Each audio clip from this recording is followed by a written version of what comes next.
sa nanlalamig o sasabay ka ba doon sa nagiging mainit?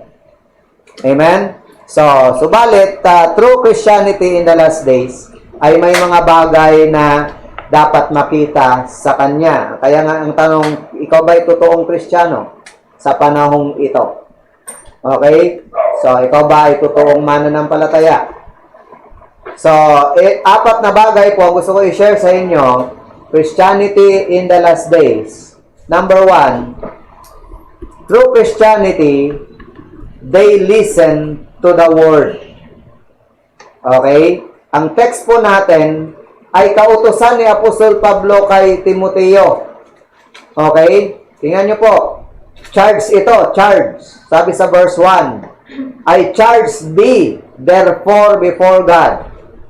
So, ang 2 Timothy ay huling aklat na sinulat ni Pablo sa kanyang anak sa pananampalataya na nagngangalang Timoteo. Okay? At ito ay huling chapter ng mga libro ng libro ni Apostol Pablo, ng huling libro niyang sinulat.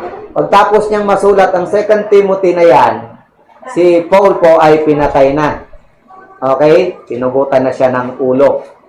So, sa mga epistle ni Paul, madalas kapag may second, meron siyang binabanggit na apostasy. Meron siyang binabanggit patungkol sa last days. May binabanggit siya patungkol sa second coming. Basta may second. Okay? Bawa, 1 Corinthians, tapos may 2 Corinthians. Okay? Timothy, 1 Thessalonian, may 2 Thessalonian.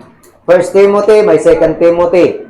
Okay? Peter, sulat naman ni Pedro, may 2 Peter. 1 John, 2 John, 3 John, di ba? Yung mga epistle na ganyan, sa pangalawa, didiscuss sila ng tungkol sa huling araw, ng tungkol sa pagbabalik ng Panginoong Kristo. So ito yung 2 Timothy. Sinulat niya kay Timoteo at sabi niya, I charge thee, therefore, before God. So, ang laman ng kanyang charge kay Timothy is about the Word of God. Amen? Na dapat sa buhay ng pastor na ito, na si Timothy, ay makita ang kanyang pagmamahal sa salita ng Diyos, makita ang kanyang pagiging masipag sa pangangaral ng salita ng Diyos, at makita kay Timoteo na siya ay laging nakikinig, okay, sa salita ng Diyos, sa mensahe ng Panginoon, kagaya din po ng inaata sa lahat ng mananampalataya, na dapat tayo po ay nakikinig sa salita ng Diyos, patunay na ikaw nga ay tupa ng Panginoon, or ikaw nga ay anak ng Panginoon. Ikaw ay tunay na Kristiyano. True Christianity in the last days, they listen to the Word. Kaya nga, ang sabi niya dyan sa verse 2, preach the Word. Okay? Huwag kang mamili ng kapanahunan. Be instant in season, out of season. Nasa kapanahunan man o wala sa kapanahunan, preach the Word. Preach the Word. Okay? Bakit? Sabi sa verse 3, for the time will come, darating ang panahon, that they will not endure sound doctrine. Okay? So, kaya ganun na lamang sa verse 1 to 4 ang pagpapaalala ni Apostol Pablo kay Timoteo, no? Na ipaunawa niya sa mga listeners, no? Na kung sila ay tunay na mananampalataya, dapat nakikinig sila sa salita ng Diyos. Di po ba, si Jesus Christ ay nagsabi sa mga Hudyo, kung kayo ay sa Diyos, makikinig kayo ng salita ng Diyos. Amen? Kung hindi kayo nakikinig ng salita ng Diyos, hindi kayo sa Diyos. Ganun lang naman, black and white ang Panginoong Jesucristo. Diba? So, true Christianity, listen to the Word of God. Letter A, they listen attentively. Kagaya ng nakalagay sa John 10:27, Jesus said, my sheep hear my voice. My sheep hear my voice. Ikaw ba'y sheep ng Panginoon? So, ang sheep ng Panginoon nakikinig sa kanyang tinig. Amen po ba? kung paanong ang tunay na tupa ay may pastor na sumisigaw pag ang tupa ay pakakainin na, pag ang tupa ay patutulogin na, pag ang tupa ay palalakarin at papupuntahin doon sa sabsaban. Okay, merong isang tao doon na may dalang tungkod at siya ang leader ng mga tupa, tinatawag siyang shepherd. Okay? At nililid niya ang tupa sa sabsaban, nililid niya ang tupa sa kainan nila, at kapag kauuwi na, inuuwi niya yung kanyang mga tupa. Okay? At ang mga tupa sa sabsaban o sa parang ay magkakahalo-halo yan at iba-iba yung shepherd niyan. Pero pag tumawag ang shepherd, okay, para i-gather ang kanyang tupa, biglang sa grupong marami, biglang kakalas dyan yung mga tupang pag-aari ng shepherd na tumawag. Tatayo lang siya sa malaking bato at sasisigaw siya ng taho. Diba? Nasigaw niya ay taho. Diba? Oh, hindi taho ha? Hindi balot. Ang sigaw niya ay taho. Pag sumigaw na siya ng taho, yung mga tupa ay biglang kakalas doon sa mga kasama nila na di naman alaga nung shepherd nila, tapos pupunta na sila doon sa kanilang shepherd. So tingnan niyo ang sabi ni Jesus Christ sa John 10:27, ang aking mga tupa ay nakikinig sa aking tinig. Okay? At sila'y sumusunod sa akin. Maliwanag po? So, kaya kung ikaw ay tunay na tupa ng Panginoon at hindi ka kambing, kahit tayo'y nasa last days, you will listen attentively to your shepherd. Amen? You will listen to the word of God. Amen po? Madali lang ma-recognize ng sheep ang boses ng kanyang shepherd. Amen? So, kaya nga, dapat makinig tayo ng maigi sa salita ng Diyos. Yan po ang katangian ng isang tunay na mananampalataya in the last days. They listen attentively. Letter B, they listen consistently. Okay? Kung kanina sa letter A ay sheep ang illustration natin, dito naman sa they listen consistently, ang illustration natin dyan, na example natin dyan ay si Mary. Sa Luke chapter 10, verse 38 to 42. Sa mga pag-visit ng Panginoon sa bahay ni Martha at ni Mary, every time na si Jesus ay nandun, iisa lang ang ginagawa ni Mary. Pag dumating si Jesus, agad-agad umuupo na siya at makikinig na sa tinig ng Panginoon. Makikinig na sa salita ng Panginoon. Alam niya na, automatic na si Mary. Pag nandyan si Jesus, hindi yan pumunta si Jesus dyan para makipagkwentuhan lang. Hindi yan pumunta si Jesus dyan para alamin kung ano-anong mga niluluto ni Martha. Hindi yan pumunta si Jesus dyan para magtanong kung ano yung sikat ngayon, ano yung viral ngayon, sino ang sikat na vlogger ngayon. Hindi yan pumupunta si Jesus sa kanila para itanong kung anong ulam ng kapitbahay nyo dito sa kabila. Dito naman sa kabila, anong ulam? Hindi. Pag pumupunta ang Panginoon sa isang bahay, alam na ang gagawin. Kaya siya nandun para sa ministry. Kaya siya nandun para sa salita ng Diyos. So kaya si Martha, alam niya na agad na ang Panginoon ay nandun para magturo. Ang ginagawa ni Martha ay wala doon sa sadya ni Jesus sa kanila. Ang ginagawa ni Martha, nag-prepare ng mga pagkain sa kusina. Na samantalang si Mary, naintindihan niya na agad ang purpose ni Jesus kaya nandun, bakit may visitation. Kaya nag-visit para bisitahin sila, para turuan sila. Amen? So kaya si Mary, nakapokus na agad sa Panginoong Jesucristo. Amen? Consistent niya itong ginawa. Amen? 3 beses na nabanggit sa Bible ang mga senaryo na yan na si Jesus Christ ay nakausap si Martha si Mary. Amen? Pero ang laging response ni Mary kay Jesus Christ, laging at His feet. Laging at His feet. Laging nakaluhod sa paanan ni Jesus. Okay? So makikita nyo po na kung ikaw ay tunay na Kristiyano sa panahong sa last days, no? Dapat tayo ay nakikinig sa salita ng Diyos attentively, consistently. Wala tayong pipiliing panahon. Basta pag salita ng Diyos ang pag-uusapan, don't say no. Okay? Laging yes. Amen? So kaya dapat ang mga Kristiyano, 1 year na tayong may daily at His Word. Every time na nagla-live yung ating daily at His Word, alam nyo na kung bakit may daily at His Word. Amen? Kaya naka-live na yan para mag-Bible study na. Hindi yan nag-live para magkwentuhan lang tayo. Hindi yan nag-live para kung ano-anong issue ang pag-uusapan. Kaya nag-live yung daily at His Word dahil sa salita ng Diyos. Amen? Kaya pagka 6:30 na, naka-live na si Pastor. Upo ka na dyan, i-ready mo na Bible mo. Amen? Mag-share ka na, i-promote mo na yan sapagkat salita ng Diyos na ang pag-uusapan dyan. Naintindihan ko? So, they listen attentively, they listen consistently, and they listen committedly. Okay? So, true Christianity ay nakikita kapag ang trato natin sa salita ng Diyos ay iba doon sa common people.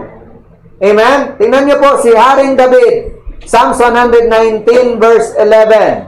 Ang sabi niya, Thy word have I hid in my heart. Tama ba yan? Psalms 119 verse 11. Psalms 119 verse 11. Ang sabi diyan, Thy word have I hid in mine heart, that I might not sin against Thee. Okay? So makikita nyo ang kanyang commitment sa Word of God. Kung hindi si David committed dyan, kung hindi committed ang psalmist na to sa salita ng Diyos, hindi niya yan sasabihin, I hid in my heart. Amen? I hid in my heart. Di ba napakaganda? Ang salita mo ay aking itatago sa aking puso.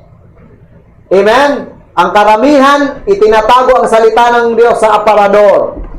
Ang iba, itinatago ang salita ng Diyos sa ilalim ng kanilang, di ba, ng higaan.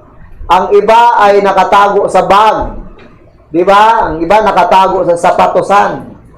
Amen? Pero si David, sabi niya, ang salita mo itatago ko sa aking puso. Yung mga first century Christianity, yung mga Kristiyano nung unang mga siglo, no? Dahil ang kanilang pangangaral ay patago at sila'y hinahunting at sila'y pinapatay pagka nakitaan ng Bible. Ang ginagawa ng mga Kristiyano nung panahon na yon, nung Dark Ages, kinakabisan nila yung Bible. Okay? Kinakabisan nila yung ipipreach nila. Kinakabisan nila yung mga talata. Kaya pag pumunta sila doon sa underground church, okay, kabisado na nila ang sasabihin nila. Nasa mind na nila at nasa heart na nila ang kanilang text, ang kanilang passage. So, pagka dumating yung naghahunting sa kanila, walang pruweba. Wala silang makikita, bakit mo kami uhulihin?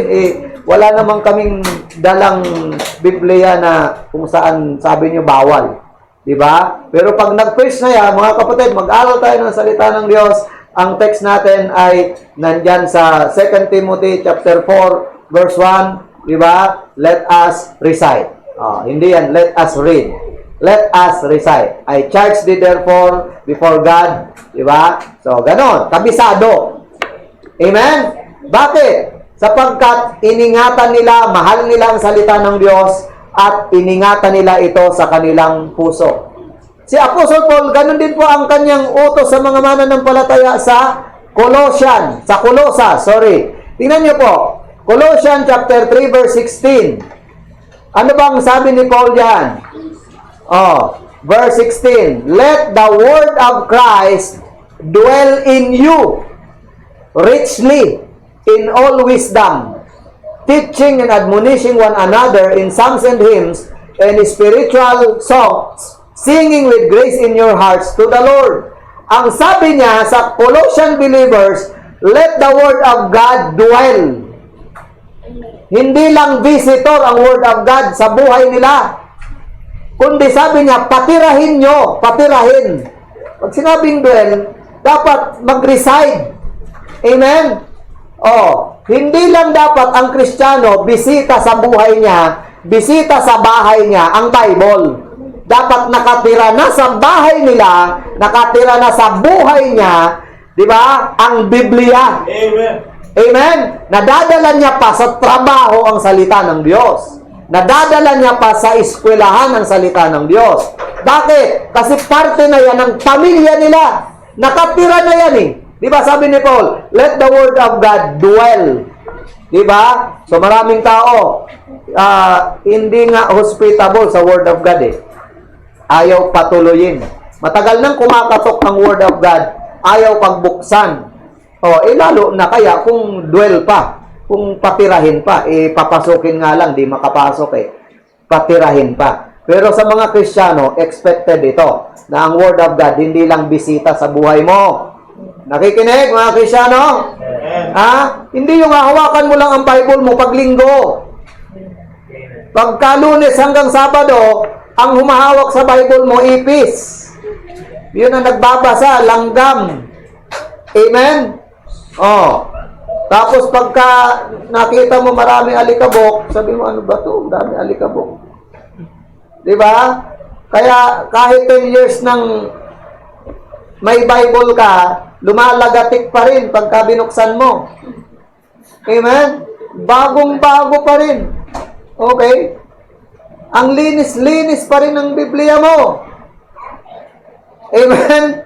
So, ang Bible na malinis ay nakatatakot, baka yung may-ari niyan ay marumi ang puso. Baka lang, ha? Pero wag nyo namang dumihan Bible nyo. Baka sabihin nyo, sabi ni Pastor, pagka malinis yung Bible ay marumi ang puso ng may-ari. Kukuha ka na ng putik ngayon at puputikan mo na yan. Okay? Pansin nyo yung Bible ko, mga kapatid. Ayan. May pula, may blue. Okay? May mga sulat-sulat yan. Kompleto yan, Okay? Kaya pag may nanghiram nito at merong instant preaching, may lesson na. Ayan. Yan, dami niyan, Okay? May points na. Okay? May mga araw-araw pa yan ganyan. Ako lang nakakaintindi niyan. Siyempre, hindi nyo ito maintindihan kung wag nyo namang dumihan. Sabihin nyo, sabi ni Pastor, marumi ang puso ng Sabi ko, baka marumi, yung puso ng may-ari kasi lumalagati pa. Buksan natin sa 2 Timothy. Lumalagatik pa ang Bible mo. Tagal-tagal ka nang may Bible, lumalagatik pa. Di ba? Dudumihan mo ngayon. Magiging dalawa na ang marumi. Marumi na Bible mo, marumi pa puso mo. Amen? So, tatandaan po natin, true Christianity ay nakikinig sa salita ng Diyos. They listen attentively. Kaya nga pag preaching time, dapat nakikinig na talaga. Amen? Hindi na kung ano-ano ang ginagawa natin. Amen? Hindi na kung saan-saan tayo nakatingin. Hindi na kung ano-anong iniisip natin. Yung ulam natin mamaya, yung merienda natin, diba? Yung lakad bukas, diba? Yung trabaho nyo, yung mga dapat nyong asikasuhin. Tapusin nyo muna yung paglilingkod nyo sa Panginoon. Amen? Saka na yun. Bahala ang Diyos sa lahat ng iniwanan natin. Naintindihan? Okay, listen attentively, listen consistently, and listen committedly. Are you committed with the Word of God? Di ba? Walang sumagot. Are you committed to the Word of God? Ang mga kapatid po natin na mga patay na, mga nauna na sa atin, mula kina Apostol Pablo na yan, sila ay nag-commit ng kanilang buhay para sa salita ng Diyos, para maabot tayo. Kinamatayan nila yan para makarating sa atin. Okay? Wag naman na pagdating sa atin, kinawawa natin ang mga salita na pinaghirapan nila. Amen? Nawa ay committed tayo sa Word of God. They listen to the Word. True Christian yan. Amen? So, kaya mahalata mo ang tunay na Kristiyano. May Bible at mahal niya ito. Amen? Apektado siya pagka nawala ang Bible niya. Hindi siya apektado ng husto pag nawala ang cellphone niya. Apektado siya pag nawala Bible niya. Amen? Ang cellphone at ang Bible madalas magkalaban yan. Amen? Pagka ang Bible ay naiwan sa church, next Sunday ko na yan babalikan. Pero pag ang cellphone ay naiwan sa church, tatawagan na agad yung nasa church. Naiwan yung cellphone ko dyan, babalikan ko ngayon na. Amen? So, sometimes, ganun po ang nangyayari.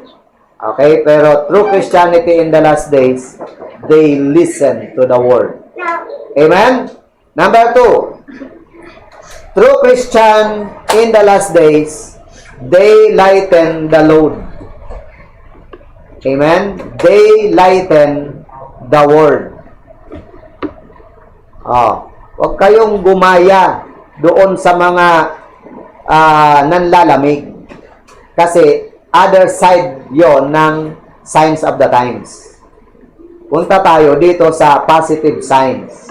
Amen? Tingnan nyo po sa verse 4 hanggang verse 5 hanggang verse 7. Sabi ni Paul kay Timothy, "But watch thou in all things, endure afflictions, do the work of an evangelist, make full proof of thy ministry." Okay? "For the time of my departure, for I am ready to be offered, and the time of my departure is at hand. I have fought a good fight, I have finished my course, I have kept the faith." Pansinin nyo true Christianity in the last days, lighten the load.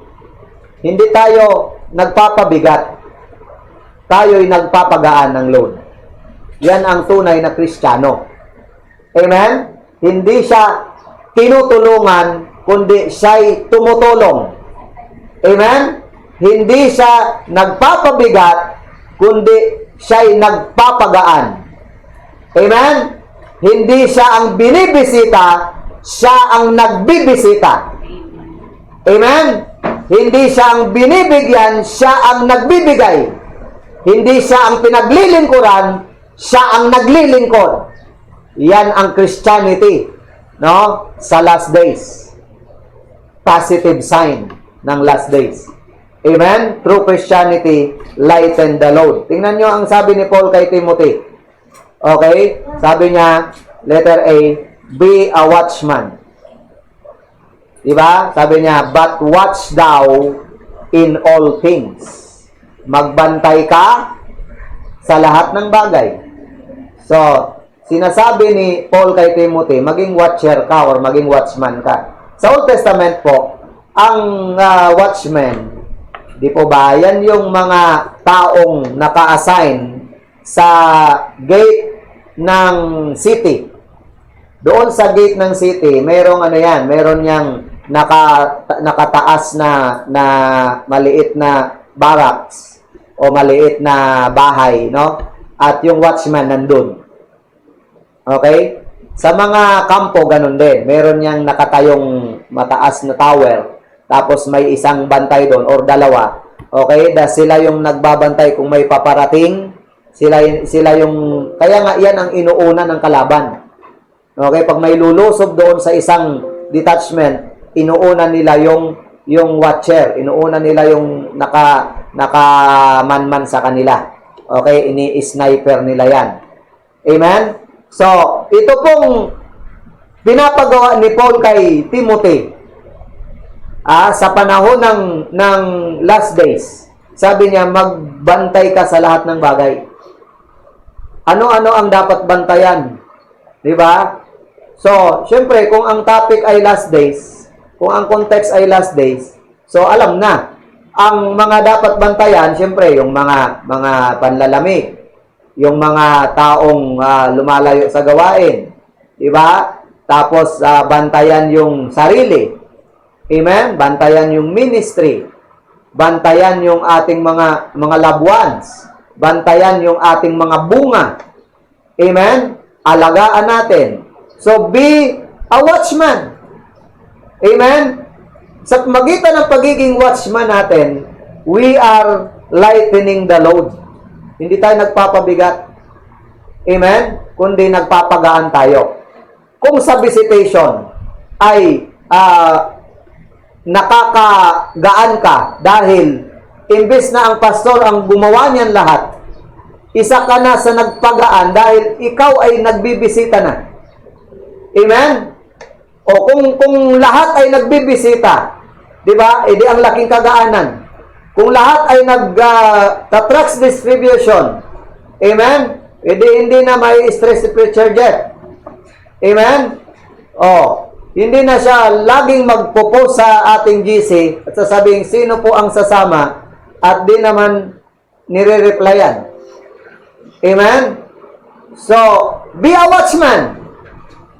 Okay? Tatandaan po natin yan. May mga nangangailangan ng Ebanghelyo.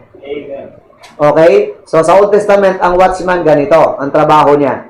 Wawarningan niya yung mga kasama niya, may kalaban na paparating. May panganib na paparating. Okay? So, pag ang watchman di nagsabing may panganib na paparating, di ba? Napahamak yung mga kasamahan niya. Ang sisisihin, yung watchman. Ikaw yung nakatingin dyan, ikaw nakakakita ng paparating na kalaban, ba't di mo kami sinabihan? Amen? Oh, yung watchman, cargo niya yung kanyang binabantayan. Cargo niya. Okay? So, ang mga mananampalataya, dapat tayo maging watchman in these last days. Okay? Sa ganung paraan na papaggaan natin ang gawain. Letter B, verse 5 ulit, be a worker. Be a worker. Ano sabi sa verse 5? But watch thou in all things, endure affliction, do the work of an evangelist. So, nakita nyo ba yung work of an evangelist? Okay? So, may trabaho ang mananampalataya. Tayo ay maging worker. Amen? Hindi lang po ang worker ay yung nagsuko ng buhay. Dapat lahat tayo suko ang buhay. Dapat lahat tayo worker ng Panginoon. Dalawa lang naman yan. Pag hindi ka worker kay Jesus, hindi ka worker ng Panginoon, kanino kang worker? Amen? Oh, worker of Christ o worker of iniquity? Amen? So, dapat nag-work talaga ang bawat mananampalataya. Wala kang work sa labas. Hindi mag-work ka sa Panginoon. May work ka sa labas. Mag-work ka pa sa Panginoon. Amen? Sapagkat lahat tayo ay may lakas. Kung di ka binigyan ng lakas, edi huwag kang mag-work. Di ba? May rason ka eh. Bakit? Wala naman akong lakas eh. Paano ako makapag-work? Wala akong lakas. May lakas ka araw-araw, bago. Tapos di ka nag-work. Amen? Di ba nakakahiya sa Panginoon? Be a watchman, be a worker. Sabi niya dyan, work. Okay? The work of an evangelist. Letter C, be a witness. Sabi sa verse 5, do the work of an evangelist. Okay? So, ang evangelist po, nagwi-witness. Nag-i-ebanghelyo. Amen? Nag-share ng ebanghelyo. Do the work of an evangelist. So, hindi lang tayo watchman, hindi lang tayo worker, dapat tayo i-witness. Amen? Acts 1:8 ang sabi ng Panginoon, o ang sabi si Jesus Christ nagsabi nun, but you shall receive power after that the Holy Ghost is come upon you, and you shall be witnesses both unto me, both in Jerusalem, Judea, Samaria, and unto the uttermost part of the earth. Alam niyo po ba, na dyan sa verse na yan, sinasabi ng Panginoon na bawat isang saved ay witness. Amen? Hindi lang po dyan ang witness yung mga apostol. Bawat isa.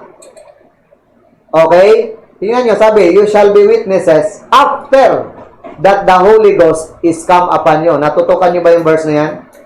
After that the Holy Ghost is come upon you. Tanong, Paano ba ang Holy Spirit napupunta sa isang tao? Di po ba after na siya tumanggap kay Hesus Kristo? O, so lahat ng tumanggap kay Hesus Kristo, mayroong Holy Spirit. At ang mayroong Holy Spirit daw ay ano? Witnesses. Diba? Kay ano lang yung trabaho. Ang inassign dyan ni Pastor si Preacher Jeff O, di sa kanya yan. Diba? Ang inassign dyan ni Pastor sa isa namang gawain ay si ganito. Hindi. Lahat tayo, pagdating sa evangelism, lahat tayo. Amen? Kasi iba yung kilala ko sa kilala mo. Amen? Iba yung nai-influensyahan ko sa nai-influensyahan mo. Amen? Iba yung jurisdiction ko sa jurisdiction mo. Amen po? Sabihin mo, bahala na ang Panginoon na magpadala ng mga ngaral sa aking mga mahal sa buhay. Diba? Paano kung ikaw nga ang naka-assign doon? Maghihintay ka ng ibang magturo sa iyong mahal sa buhay. Ikaw nga ang dinesign ng Diyos na magturo diyan. Tapos di ka nagturo. Amen? Tinuruan ng kaibigan mo, hindi tumanggap. Diba? Tinuruan ng pastor, hindi tumanggap. Tinuruan ng preacher, hindi tumanggap. Tinuruan ng Sunday school teacher, hindi tumanggap. Pero nung ikaw na ang nagturo, tumanggap. Okay? Bakit? Maaring loved ones mo yan, hinihintay niya na ikaw ang mag-share sa kanya. Amen po? Hindi kasi natin alam kung sino ang magiging bunga natin. Tama po ba? Hindi natin alam kung sino. Buti kung ang likod ng unbeliever o yung puso ng unbeliever, kapag paparating ka pa lang, lumalabas. Okay? Tapos nakasulat sa likod sa harapan ng puso niya, nakalagay Marlon. O, ibig sabihin, alam na ni Marlon na yun ang wiwitnessan niya kasi nakasulat Marlon . Okay? So, tapos nag-visit ka ulit, nakita mo, may nakasulat ulit, nabasa mo, hindi ako ang nakasulat doon . O, di doon ka sa iba. Di ba? Walang ganun . Malalaman mo lang na siya ang naging bunga mo pag nagpatuloy. Amen? Sabi ng John chapter 4, di ba? Tinawag tayo para maghasik, at tinawag din tayo para umani, nang di naman tayo ang naghasik. Okay? Minsan naman, yung tayo ang naghasik, iba yung umani. Pero okay lang, yung naghasik at yung umani, pareha sila may reward sa Panginoon. Amen po ba? So, huwag kayong matakot at huwag kayong mapagod na mag-share ng Ebanghelyo. Naintindihan ko? So, do the work of an evangelist. Be a witness. Pang-apat, no? Paano natin malighten ang load? Be a warrior. Be a warrior. Tingnan niyo po sa verse 6 to 7. Sabi ni Paul, I am now ready. Ready siya to be offered. And the time of my departure is at hand. I have fought a good fight. I have finished my course. I have kept the faith. So si Paul dito ay nagkukwento kay Timothy ng kanyang naging buhay na siya daw ay fighter. Amen? Siya ay warrior. So be a warrior. Si Paul po ay good warrior. Si Paul po ay godly warrior. Amen? Nakita niyo po si Paul talagang good fight ang kanyang ipinaglaban. Hindi bad fight. Amen? Paano nagiging bad fight ang laban? Kapag lumaban ka na not according to rules. Kapag ikaw ay sumuntok below the belt. Below the belt pala, sorry. Below the belt. Pag ikaw ay yung hindi mo kaaway, iyon ang sinuntok mo. Yung referee, binoksing mo. Okay, tagal mong bilangan, ikaw na nga lang ang suntukin ko. So, binilangan nung kalaban mo, yung referee. Okay? So, if we are fighting the wrong foe, you are not fighting the good fight. Amen? So, tingnan nyo si Paul, siya ay warrior. Amen? I have kept the faith. I have fought a good fight. I have finished my course. So, sa ganung paraan, kung may mga Kristiyano sana na ganito, di ba? Ang laban ng church ay laban mo. Amen? O, hindi lang ilan ang napapagod. Hindi lang ilan ang masyadong exhausted. Tapos ikaw, relax. Amen? Dapat lahat tayo fighter, lahat tayo warrior. Amen? Pastor, di ako makapunta dyan dahil 30% lang. Pero dito sa bahay, ipaglalaban ko kayo. Magpipray ako, involve ako. Amen? Oh. Kasi, we are one body. Amen? Di po ba? Ang army, ang isang batalyon ng army, one body yan. Pag nagmarcha yan, ang gandang pagmasdan kapag ka napakaganda ng kilos nila at sabay-sabay. Amen? At pagka nagtagumpay ang isang batalyon, hindi pwedeng i-claim ng isang army na, I've done it. Hindi pwedeng sabihin ng isang army na, dahil sa akin. Hindi. Ay sasabihin nila, we did it. We. Nagawa natin. Amen? Ang church po, dapat, kahit tayo ay magkakahiwalay ng bahay, amen? Magkakaiba ng trabaho, magkakaiba ng ating schedule. Pero pagdating sa gawain ng Panginoon, dapat united tayo. Huwag tayong kanya-kanya. Amen? Huwag tayong pakibit balikat lang. Amen? Para bagang nandun naman sila Nandun naman sila. Dito na lang ako. Diyan na lang you, dito na lang me. Amen? Be a warrior, be a watchman, be a worker, be a witness, be a warrior. Sa ganung paraan, napapagaan mo ang load. Amen? Kaya nga sabi, pag di ka part ng solusyon, baka part ka ng problema. Amen? Tatandaan natin, we are living in the last days. Okay? At ang sign ng last days, positive sa mga faithful, negative sa mga unfaithful. Okay? Kaya habang totoo itong true Christianity ay nagpapagaan ng load, true Christianity ay nakikinig sa salita ng Diyos, totoo din na many shall, di ba? Shall backslide. No? The love of many shall wax cold. Amen? Oh. Pero dapat, ang context kasi nun ay sa sanlibutan eh. Di ba? Hindi naman sa puso ng believers eh. Di po ba? In fact, si Paul, sinabihan niya si Timothy, mag-iba ka ng ginagawa, humiwalay ka sa kanila. Di ba? Ang church ng Efeso, ganun din ang sabi ni Paul. Di ba? I-reprove mo, huwag kang makisama, i-reprove mo. Basa, Ephesians chapter 5. Tingnan niyo po, Ephesians 5. Okay, verse 10, 11. Verse 10 and 11. Ano sabi niya? Proving what is acceptable unto the Lord. Ang sabi sa verse 11, and have no fellowship with the unfruitful works of darkness, but rather, ano sabi? Reprove them. Huwag kang makiayon, huwag kang makisama sa gawain ng kadiliman, kundi sawayin mo sila. Reprove them. Amen?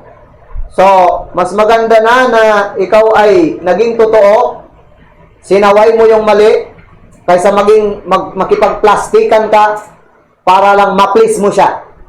Dahil kaibigan mo siya. Amen? Ang tunay na kaibigan, sasawayin mo yan pag mali yan. Amen? Dahil kung tunay na kaibigan yan, tatanggapin niya ang saway mo. Pag yan nagalit sa saway mo, na kinokorek mo siya, hindi yan tunay na kaibigan. Amen? Ang tunay na kaibigan, nakikinig sa saway. Jesus said, you are my friends. Amen? If you do whatsoever I have commanded you. So kahit pala si Jesus Christ, merong if na sinasabi, if you do, you are my friends. Okay? Black and white si Jesus Christ. Amen? Oh, pagka hindi sinunod, diba? Ano sabi ni James? Adulterers and adulteresses kayo. the friendship of this world is enmity with God. Amen? Si John, ganun din. Sinabi ni John, whosoever therefore, if any man love the world, by if na naman. If any man love the world, the love of the Father is not in him. Okay? So, ikaw ba, bago natin iwanan ang point number 2, ikaw ba ay isa sa nakakapagpagaan ng load? O isa ka sa nakapagpapabigat ng load? Amen? Sobrang bigat na po ng load. Huwag ka nang dumagdag. Amen? Ang mundong ito ay sobra ng bigat ng dinaranas ng mga taong wala kay Kristo. Nadagdagan pa ng pandemic. Wala nang ang peace. Di ba? Nadagdagan pa ng pandemic. Amen? So, Christians, dapat tayo'y tagapagaan ng load. Amen? Ang gawain ay nagiging madali pag tulong-tulong. Amen? Ang ministry ay napaka-easy lang kapag maraming kamay ang bumubuhat. Okay? Pero kapag ka ang bumubuhat dyan ay isa, dalawa, tatlo, okay? At karamihan ay ginaganon pa, no?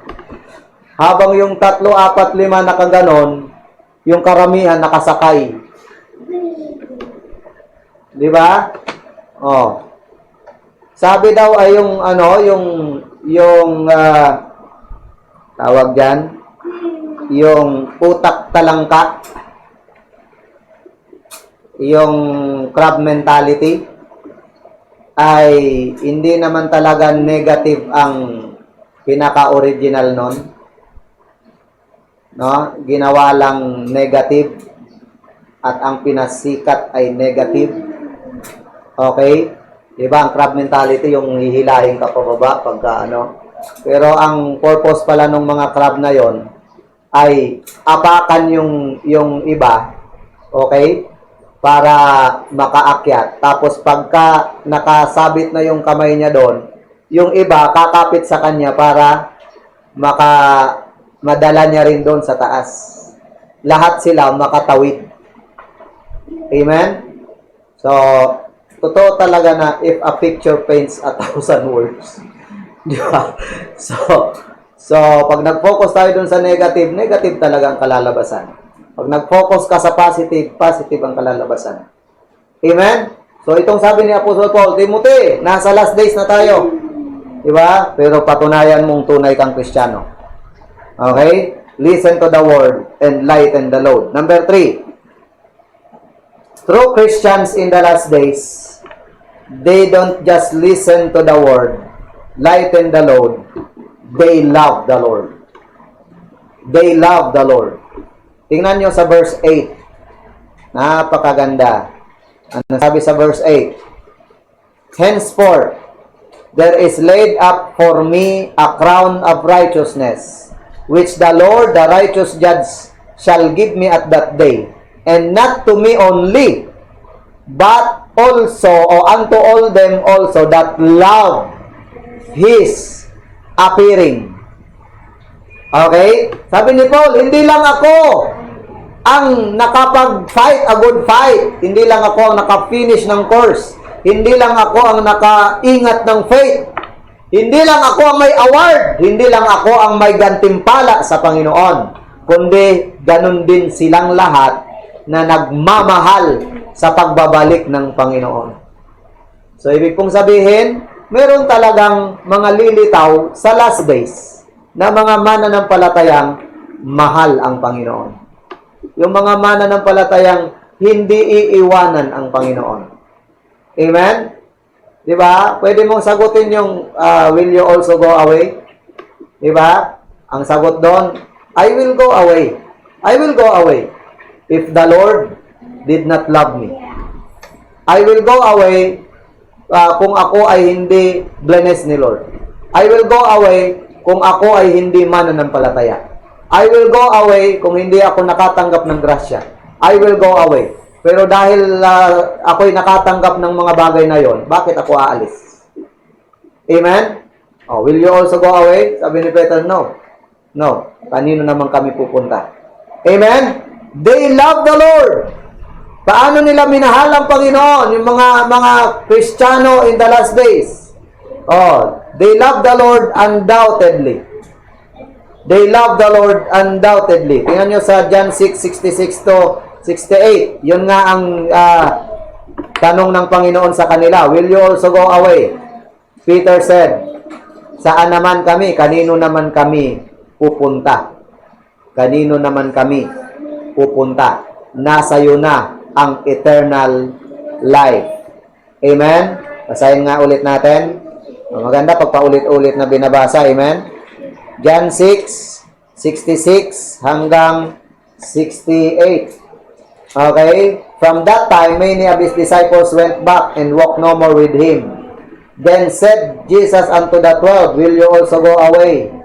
Okay, 68. Then Simon Peter answered, Lord, to whom shall we go? Thou hast the words of eternal life. And we believe and are sure, ayan, sure sila, that thou art the Christ, the Son of the living God. Jesus answered them, have not I chosen you 12, and one of you is a devil? He spake of Judas Iscariot, the son of Simon, for he it was that should betray him, being one of the 12. Oh, di ba? Nung nagsagutan si Pedro at si Jesus, ay isiningit ni Jesus si Judas. Ano ibig sabihin? Parang sinasabi ng Panginoon ganito, may tatlong grupo ng tao dito sa context natin. Yung mga umalis, yung nanatili, at si Judas. Okay? Diba? Sabi ni Pedro, kanino naman kami aalis? So sabi ng Panginoon, 12 kayong pinili ko. Isa sa inyo, Judas. Isa sa inyo, devil. Isa sa inyo ay devil. Okay? O, tingnan niyo po. Sa 12 na natili, may isang devil. Makinig, Christians in the last days, listen. Sa 12 na natili, may isang devil. O yung devil na natili. Amen? Yung Judas na natili. So, although si Judas ay fake, nanatili. Amen? So, ang ibig sabihin, hindi lahat ng nananatili ay pure. Ang nakakaalam lang niyan na hindi pure, may hindi pure pero nananatili, ay si Jesus Christ. Hindi nga alam ni na Peter yun eh. Pero in-expose na ni Jesus Christ na kayong 12 nanatili pero may nanatili na hindi talaga saved. Amen? Pero tingnan nyo, di po ba kahit hindi saved, basta nanatili, na pagkakamalang saved? Si Judas na pagkakamalang saved, amen? Kasi nanatili. Hindi ba, pastor? Pagka ano ba, pastor? Pagka lahat ay nasa church? Pagka lahat ba laging nandyan every Sunday nandyan? Mga totoo ba yan? Di ba? Paano masasabing matapat talaga yung mga yan? Dahil nandyan lagi. Di ba? Siyempre, ang sagot dyan, hindi natin alam yan kung sila ba'y totoong mananampalataya. Di ba? Pero ano ba ang madaling husgahan? Yung nagsisimba o yung di nagsisimba? Ano ba yung madaling pag-isipan na siya'y maaaring totoo? Di po ba yung nandyan? Amen? Kailangan namang, kami pastor, kahit wala kami lagi sa church, mahal namin ang Panginoon. Di ba? Kahit kami pastor ay di nagbabasa ng Biblia, kahit kami ay walang panalangin, di namin ginagawa yung mga spiritual na bagay, huwag mong sabihin, di namin mahal ang Panginoon. Sige, tama. Amen? Give him the benefit of the doubt. Di po ba? Pero mas madaling i-judge, mas madaling i-analyze, no? Yung mga may panlabas na manifestation. Naintindihan niyo po? Sa Biblia po, meron din talagang manifestation ang inward truth. Okay? Kapag ka ikaw ay may inward truth, nakikita yan sa action mo. Paunti-unti. Paunti-unti. Okay? Minamahal mo na ang makalangit na bagay. Diba? Inaayos mo na ang kilos at galaw. Maganda na yung iyong pamumuhay. Unti-unti, hindi biglaan. Amen? Tapos may pagdapa pa, may pagbagsak pa, tapos babangon na naman. Amen? Oh. Pero pagdating doon sa issue ng kaligtasan, tanging si Kristo lang ang nakakaalam niya.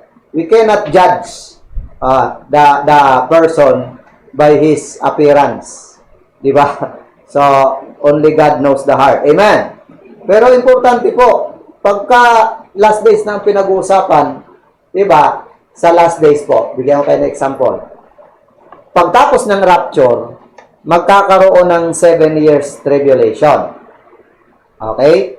Ang 7 years tribulation ay Great Tribulation na hahati sa dalawa.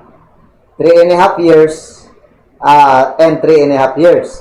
Ang unang 3.5 years ng tribulation period ay preparatory. Okay? Ito yung panahon na kung saan yung mga natataka ng marka ng Diablo, marka ng Antichrist, ay bibigyan ng kapayapaan at bibigyan ng prosperity. Amen? Bibigyan ng kaginhawahan para mahalin pa nila yung Antichrist. Okay? Pero pagtapos nun, may another 3.5 years, ang tawag na doon, Great Tribulation. Yung kahirapang di pa naranasan mula nung lalangin ang daigdig. At doon, hahanapin daw ng tao ang kamatayan at di sila mamamatay. Okay? Pero kaya sobrang hirap niya, sobrang hirap noon. Amen? Sobrang hirap. So, tingnan niyo po, during that time ng tribulation, ang sabi ng Revelation, may mga nagwi-witness, may mga nag-iikot sa lupa. Okay? Yung 144,000 na Israelites, sila'y nagwi-witness. Nag-gather pa ng mga tao. Okay? So, last days ang context, ha? Tribulation period ang context, pero nag-gather pa sila ng tao. Nag-share pa sila. Okay? Nag-share pa sila. Pinapakilala pa nila ang Panginoon. Kaya lang, yung sharing na ginagawa nila ay hindi na yung napakatyaga na babalik-balikan ka. Hindi. Kasi last days na nga eh. Diba? Tribulation period na nga. Oh, at may mababasa ka sa Revelation na may mga dumating sa harapan ng Panginoon na nakaputi. Tinanong ni John, di ba? Si John ang sumulat ng Revelation. Tinanong niya yung anghel, sino yung mga yan? Di ba? Oh, sorry, yung anghel pala muna ang nagtanong. Sino yung mga yan? Ang sabi ni John, hindi ko po alam. Hindi ko masabi kung saan galing at sino yung mga yan. Kayo ang nakakaalam. Sumagot yung anghel. Yang mga yan ay nasave sa tribulation period. O, di may nasave pa. Amen? So, may nasave pa sa tribulation period. Di po ba? Ganito po ang pinopoint out natin dyan. Kung sa panahong sobrang hirap na, ay may mga nagpapakita pa ng pag-ibig sa Panginoon. Di ba? May mga nagpapakita pa ng awa. Di ba? Sa mga kaluluwa. Ngayong hindi pa kasagsagan, kaya mo pang gawin yan. Amen? Ngayong hinahanda pa lang ang mundo sa last days. Hinahanda pa lang, nilalatag pa lang yung maraming senyales. Di ba? Nandyan yung lindol, yung bagyo, yung, di ba? Yung mga taghirap. Amen? O, yung mga digmaan. Di ba? Kaya pang lumitaw ang mga tunay na Kristiyano na nagmamahal sa Panginoon. Amen? Huwag mong sabihin, mahal mo ang Panginoon kapag ka Great Tribulation na. Eh, ano ibig sabihin, Pastor? Naiwan tayo? Napasama tayo sa Great Tribulation? O, diba? O, ibig sabihin, huwag kang magpakita na mahal mo ang Panginoon kapag ka last days na or last hours na. Habang may pagkakataon ka ngayon, hindi ka pahirapin, hindi pa kumbaga gahol at hindi ka pa masyadong tormented. Amen? You love the Lord. Serve the Lord. undoubtedly. Pangalawa, unconditionally. 1 John 4:19, yung sabi ni John, we love Him because He first loved us. Okay? Tama ba yan? 1 John 4:19. We love Him because He first loved us. O, walang kondisyon yan. Amen? Nalaman niyang mahal siya ng Panginoon, nalaman niya, na unawaan natin na mahal tayo ng Panginoon nung siya'y namatay sa krus. So, ang response natin, we love Him. Di ba? Walang sinabing, we love Him if He bless me. We love Him if okay ang kalagayan ng pamilya ko. I love the Lord kung financially stable ako. I love the Lord kung wala akong sakit, kung ayos ang pag-aaral ng mga anak ko, 'di ba? Walang condition. Mahalin natin siya unconditionally. Amen? Then unfailingly. Unfailingly. Mahalin natin ang Panginoon ng walang palya. Walang palya. Okay? Ibig sabihin, kahit nahihirapan na, mahalin mo pa rin ang Panginoon. Mahalin mo pa rin ang Panginoon. Sa panahong nag-fail tayo, di ba? Diyan nasusubok ang love natin. Okay? Kung ipagpapatuloy mo ba o hindi. Amen po? Alam niyo yung mga nai-in love. Pag kayo'y in love, okay? Susubukin ang pag-ibig nyo kapag kayo talaga ay nandun na sa, kumbaga, nagigipit na, no? At kasama doon sa iyong nararamdaman, marami ka nang kinoconsider sa buhay, di ba? Tapos sobrang gipit na, sobrang gahol na ang iyong mga schedule sa buhay, di ba? Tapos ipoprove mo pa rin na nagmamahal ka. Okay? So, alam nyo po, sa pagmamahal sa Panginoon, lagi pong tatandaan natin, may hahadlang dyan. Okay? Susubukin yan. Darating sa punto na parang ikaw ay nasa cliff of the rock na. No? Na malapit ng bumitaw at malapit ng mahulog. Okay? That's the time na mapuprove mo, mahal mo nga talaga ang Panginoon. Yung time na kunti na lang sasabihin mo ng I quit. Okay? Pero mahal mo pa rin ang Panginoon. Pag pinanatili mo yan, bagay sa iyo ang talatang sa Luke 22, yung sinabi ni Jesus Christ na, kayo ito na nag-stay sa akin, nanatili sa akin during my tribulation or during my sorrow. Diba? Kayo ito na nag-stay. Amen? Nabasa niyo ba yan? Oh, very comforting yun eh. Sa Panginoon eh. Luke 22. Luke 22. May sinabihan siya dyan eh. Kayo ito. 28. Luke 22:28.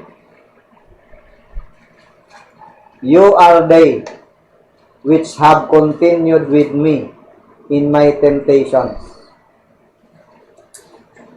Okay? Kayo ito na nag-stay sa akin during my temptations. And I appoint unto you a kingdom as my Father hath appointed unto me. And you may eat and drink at my table in my kingdom and sit on throne judging the 12 tribes of Israel. Okay? So, pero yung sa verse 28, napaganda, di ba? Sabi, kayo ito na nag-stay. Wala dyan yung word na love. Di ba? Pero, mararamdaman mo ang love dyan ng mga disciples kay Jesus. Amen? Kayo itong nag-stay during my temptations. Amen? Although, nung sa cross na, ang nandun na lang si John. Di ba? Nandun na lang si John. Nabuo lang ulit sila sa Acts. Ikaw ba? Wala na dun si Judas. Pero, nandun, may ups and down, tama? Sa buhay ng mga apostol. Pero, nanatili sila. Mahal nila ang Panginoon. Okay? So, tandaan po natin, sa mga panahong nanghihina tayo, aminin natin sa Panginoon yan. Okay? Aminin natin. Patunayan mong mahal mo siya. Panghuli, True Christians in the last days, they listen to the word, they lighten the load, they love the Lord, they light the world. They light the world. Matthew 5:14 to 16. Sabi ng Panginoon, kayo ang ilaw ng sanlibutan. Matthew 5:14 to 16. Basa. True Christianity in the last days. Ano sabi diyan? You are the light of the world.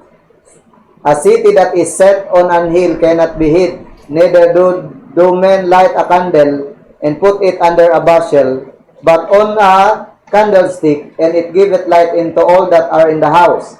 Let your light so shine before men, that they may see your good works and glorify your Father which is in heaven.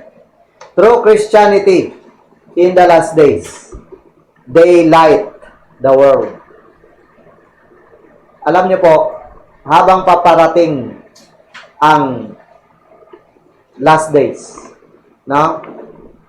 Ang mundo ay papadilim.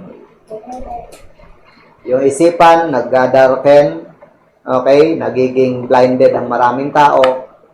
Amen? May blindness sa social media. May blindness through the different gadgets na lumalabas. May blindness in the business world. Diba? Ang daming blindness na nagkalat habang ang last days, no, ay nandyan. Tama? Habang papunta tayo sa wakas. So, padilim ng padilim.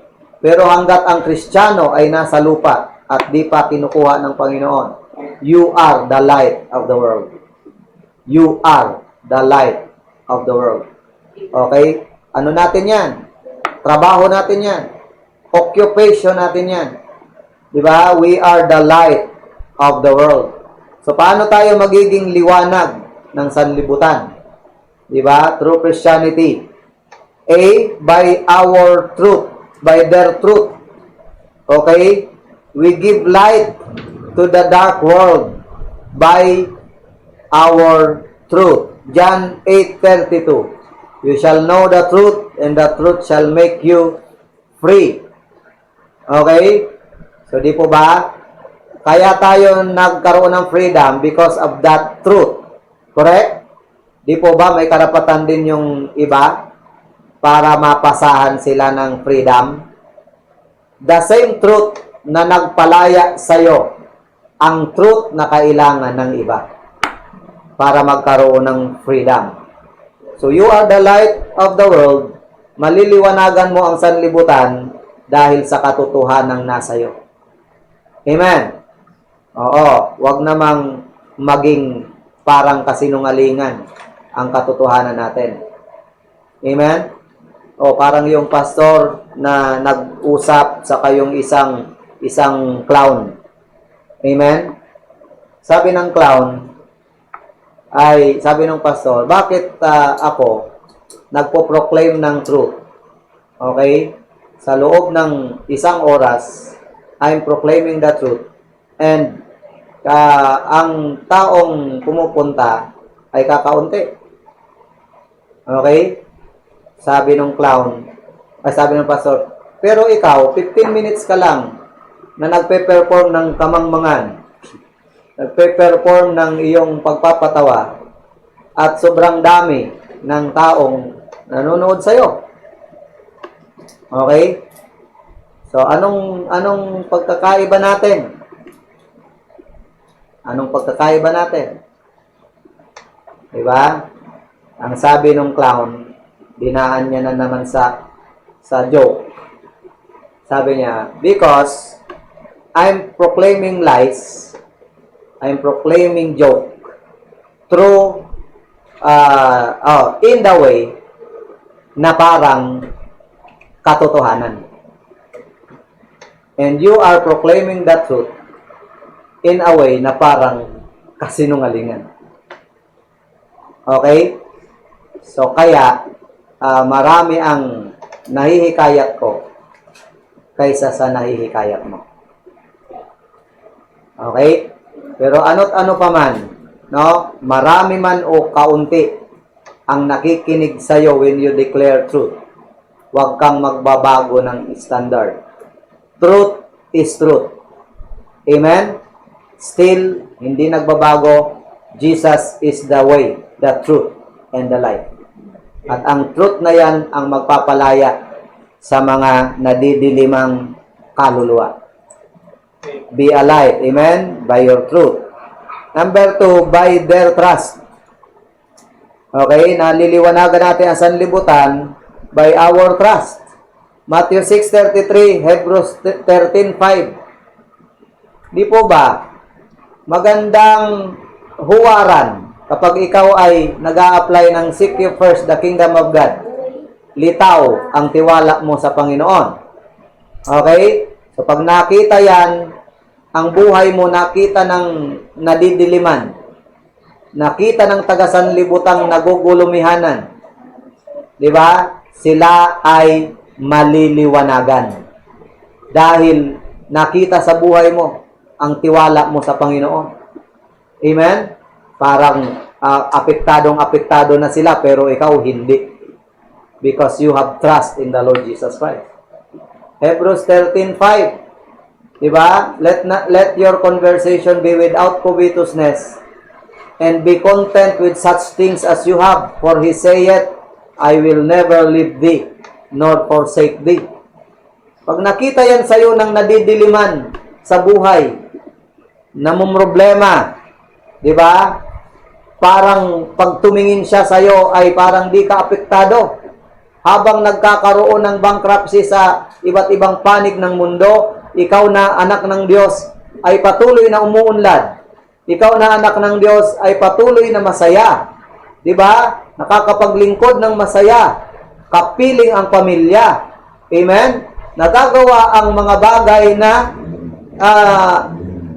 ginagawa niya kahit nasa new normal. Amen? Hindi apektado because of your trust. Pag nakita yan ng nadidiliman, sasabihin yan, buti pa siya. Ano kayang sikretong meron siya? Diba? Bakit gano'n na lang kaaliwalas ang mukha niya? Bakit gano'n na lang siya ka-hopeful? Diba? Sa mga bagay na ginagawa niya. Diba? So, may something sa kanya. Kailangan natin yan ipakita. Pero kung sasabay ka, amen? Umiiyak sila, iyak na rin tayo, iyak na rin ako. Diba? Oh, tara, mag-iyakan tayo.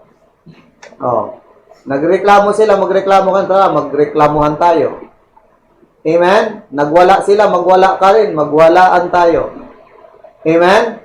Oh, hirap yan. Pero pagka naiba yung iyong, di po ba, ang liwanag po, ang liwanag, maliwanag na maliwanag yan sa panahon ng kadiliman. Amen? Hindi gaanong kita ang liwanag pag maliwanag din. Kita ang liwanag pag panahon na sobrang dilim. Nakuha? Oh, kaya nga yung liwanag ni Kristo nakita sa buhay natin nung panahong tayo'y aminado na makasalanan. Amen?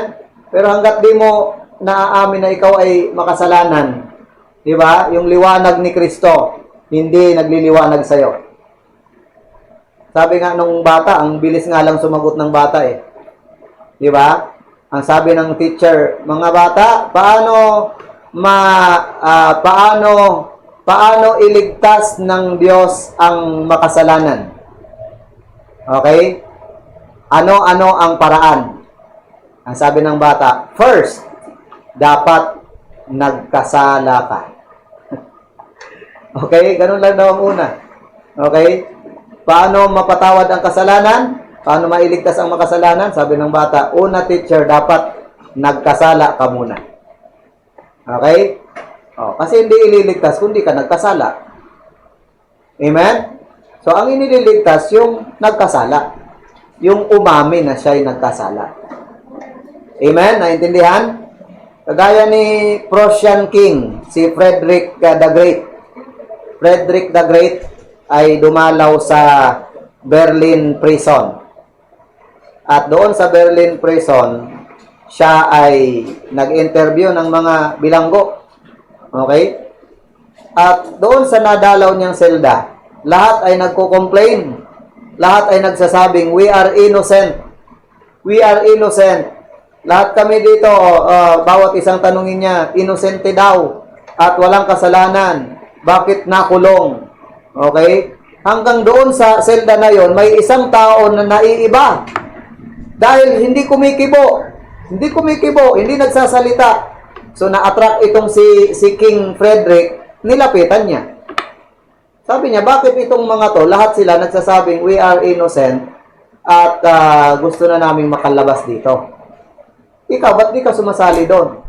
Sabi nung lalaki, because I am guilty. Sabi niya, ikaw ba ay gusto mong lumaya? Sabi niya, paano ako lalaya? Hindi naman ako innocent. Makakalaya ba ako? Ang kasalanan ko ay possession of firearms. Ang kasalanan ko ay ilang armas ang nahuli sa akin. So I'm guilty. Diba? Tapos sabi ng king sa gwardiya, no? Guard, pakilabas mo tong guilty na to dito sa kulungan. Nakakatakot na baka mahawa niya yung mga innocent. Lahat ng innocent na yan, i-separate mo dyan itong guilty na to. Baka mahawa niya. Ano ibig sabihin? Yung umamin, pinatawad, pinardonan, pinalaya. Okay? Kaysa doon sa nagsasabing lahat sila innocent. Amen? So, ganun din sa Panginoon. Kapag may pag-amin, nakakatanggap ng grasya. He that covereth his sin shall not prosper, but he that confesseth it and forgetteth it, tama ba? Forsaketh them, shall have mercy. Undoubtedly, unconditionally, and unfailingly, they love the Lord. They light the world by their truth, by their trust, by their testimony. By our testimony. Hebrews 11:5-6. Hebrews 11:5-6. Tingnan nyo po. Pwede nyo palang maliwanagan ang madilim na sanlibutan by your good testimony. Ang Hebrews 11 ay chapter yan sa Bible na kung saan pinakilala ang mga heroes of faith. Pero silang lahat ay may one thing in common. Ano sila? Meron silang good testimony. Amen? Tingnan nyo po. Verse 5. By faith, Enoch was translated that he should see the death.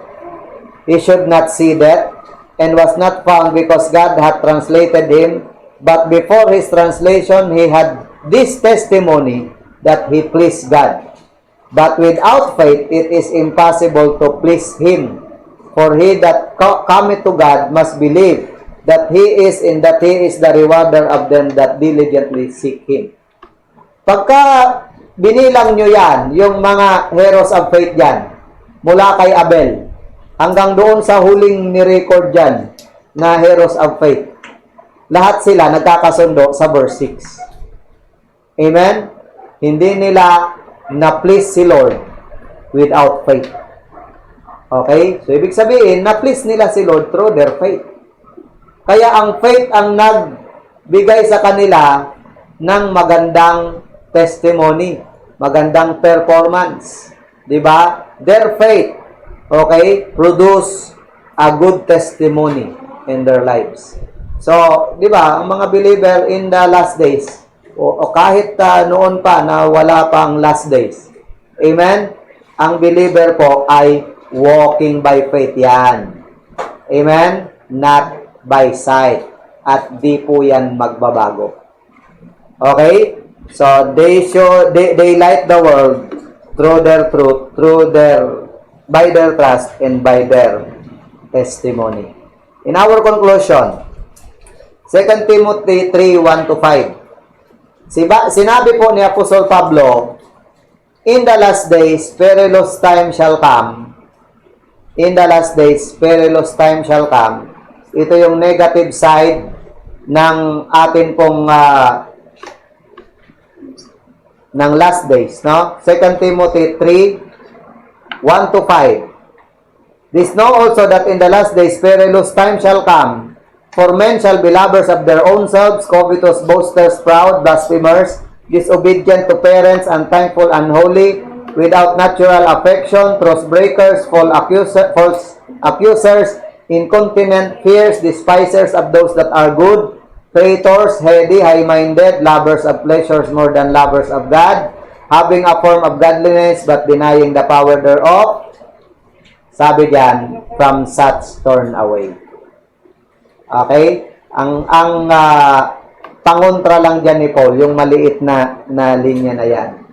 From such turn away. Sa mga ganon, sabi niya kay Timothy, sa mga ganon, lumayo ka. Okay? So parang ang word ni Paul diyan, Timothy and believers in these last days, pag nakikita nyo ang negative signs ng last days, from such, turn away. Hindi ka dapat sumali doon. Hindi ka dapat gumaya sa mga yon. Maiba ka. Amen? So, ipakita mo na ikaw ay true Christian in these last days. Amen? So, of course, hindi po yan madali. Kailangan dyan, meron tayong dedication sa Panginoon. Kailangan dyan, meron tayong pagpapasakop, pagpapahinuhod sa Panginoon. Amen? Kailangan may denying of ourselves para magawa yan. Kasi napakadali na lang ngayon mahatak. Napakadali na lang ngayon mahatak. Kahit paulit-ulitin mong basahin yung from such turn away. From such turn away. Maganda na rin yung kabisado mo yan. Diba? Kahit yun lang. From such, turn away. Amen? Niyayaya ka ng kabarkada mo. Tapos, i-recite mo yan. From such, turn away. Okay? Diba? May bumubulong sa'yo na wag kang mag-pray. From such, turn away. Yun lagi ang isagot mo. Diba? From such, turn away. Oh, diba? Ibig sabihin, nakukumbat natin ang spirit of the last days. Okay po? So, panghuling illustration, ang sabi po ng isang socialist, no? Yung magaling manghatak ng mga tao, ang sabi, kayong mga mananampalataya, kayong mga preacher, okay? Para dumami ang inyong mga tagapakinig, dumami ang mananampalataya sa church nyo. You should catch